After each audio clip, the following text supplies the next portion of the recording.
নমস্কাৰ, মই art and craft designer Pranavi Barua. এজোপা দেখিছেনে? এইজোপা হৈছে ৰাবাৰ প্লাণ্ট আৰু এই ৰাবাৰ প্লাণ্টজোপা হৈছে বাই কালাৰৰ।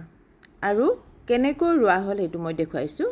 এইটো হৈছে এটা 20 লিটাৰৰ প্লাষ্টিকৰ পানীৰ বটল, পুৰণি আছিলে আৰু সেইটো এওঁ ধুনীয়াকৈ ওপৰটো কাটিং কৰি কালাৰ কৰিছে। ইয়াৰ ভিডিঅ' অৱশ্যে নাই, মই যেতিয়া ঘৰত নাছিলোঁ তেতিয়া তেওঁ এই কামটো কৰিছিলে। আজি মই আহি পালোঁ আৰু আহি পোৱাৰ পিছত তেওঁ ফুলজোপা ইয়াত ৰুব, যিজোপা আমাৰ ৰাবাৰ প্লাণ্ট।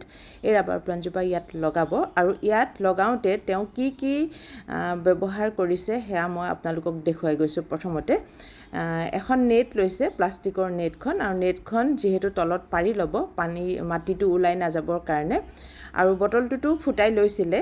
আৰু এতিয়া এই নেটখন পাৰি দিওঁতে তেওঁ জোখটো কেনেকৈ লৈছে দেখিছেনে? এনেকৈ কাটিং কৰি জোখটো লৈ লৈছে আৰু ইয়াত এইখন পাতি দিব বটলটোৰ ভিতৰত। আৰু তেওঁ মাটিত কি কি মিলাইছে গোটেইখিনি তেওঁ নিজৰ মুখেৰে ক'ব। আপোনালোকে এবাৰ শুনি ল'বচোন দেই। এয়া চাওকচোন। এতিয়া তুমি কি কি দিছা কোৱাচোন মাটিখিনিত? ইয়াতে মই দিছোঁ মাটিৰ লগত শুকান গোবৰ 40% আৰু মাটিটো 50% থাকিলেই, বাকী 10% দিলোঁ ভাৰ্মি কম্প'জ আৰু লগত অলপ DAP, আধা চামুচ DAP আৰু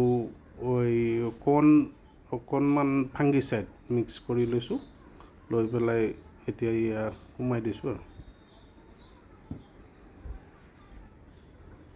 টাবত তেওঁ এনেকৈয়ে গছবিলাক লগাই থাকে আৰু সেই গছবিলাক খুব ধুনীয়া লহপহীয়াকৈ হৈ যায়। এতিয়া মই আপোনালোকক দেখুৱাই দিছোঁ কেনেকৈ তেওঁ ৰুই থাকে। সেইখিনি চাই লোৱাৰ পিছত আপোনালোকেও হয়তো তেনেকৈ ৰুব পাৰিব। এই বটলটোত বহুত বেছি মাটি লাগিছে, মাটি আকৌ পিছত মিলাই লৈছে। আৰু যিহেতু বহুত 20 লিটাৰৰ বটল, বহুত ডাঙৰ বটল, সেইকাৰণে বহুতখিনি মাটি লাগিছে। এয়া চাওক, এই তলটো এনেকৈ এৰুৱাই লয় আৰু তলটো অকণমান তলৰ ফালে শিপাটোৰ কাৰণে অকণমান এৰুৱাই দিব। শিপাবিলাক দেখিছেনে ওলাই আছে। এইজোপা বহুত ধুনীয়া হৈছে বৰ্তমান। মই ভিডিঅ'টো আগতে কৰি ৰাখিছিলোঁ, আপোনালোকক সেই আজি অকণমান দেখুৱাই দিলোঁ। আৰু আমাৰ যিজোপা গ্ৰীণ কালাৰৰ, ডাৰ্ক গ্ৰীণ কালাৰৰ আছে ৰাবাৰ প্লাণ্ট, সেইজোপা কিন্তু কাটিং কৰাৰ পিছত কিবা এটা বেলেগ ধৰণৰ হৈ আহিছে। সেইজোপাৰ ভিডিঅ' এটা মই পিছত আপোনালোকক দেখুৱাম। আজি এইটো কৰাখিনি আপোনালোকক দেখুৱালোঁ। এয়া চাওক, ভালকৈ মানে হেঁচি দিছে। দিয়াৰ পিছত অকণমান পানী দিয়ে একেবাৰে শেষত, আৰু পানী দিয়াৰ পিছত তেওঁ ৰাখি দিয়ে। হৈ গ'ল আজিলৈ ইমানখিনি কৰিছে দেখিছেনে? এনেকৈ এজোপা তেওঁ গছ লগালে আৰু এই গছজোপা লগোৱাৰ ভিডিঅ'টো মই আপোনালোকক দেখুৱালোঁ।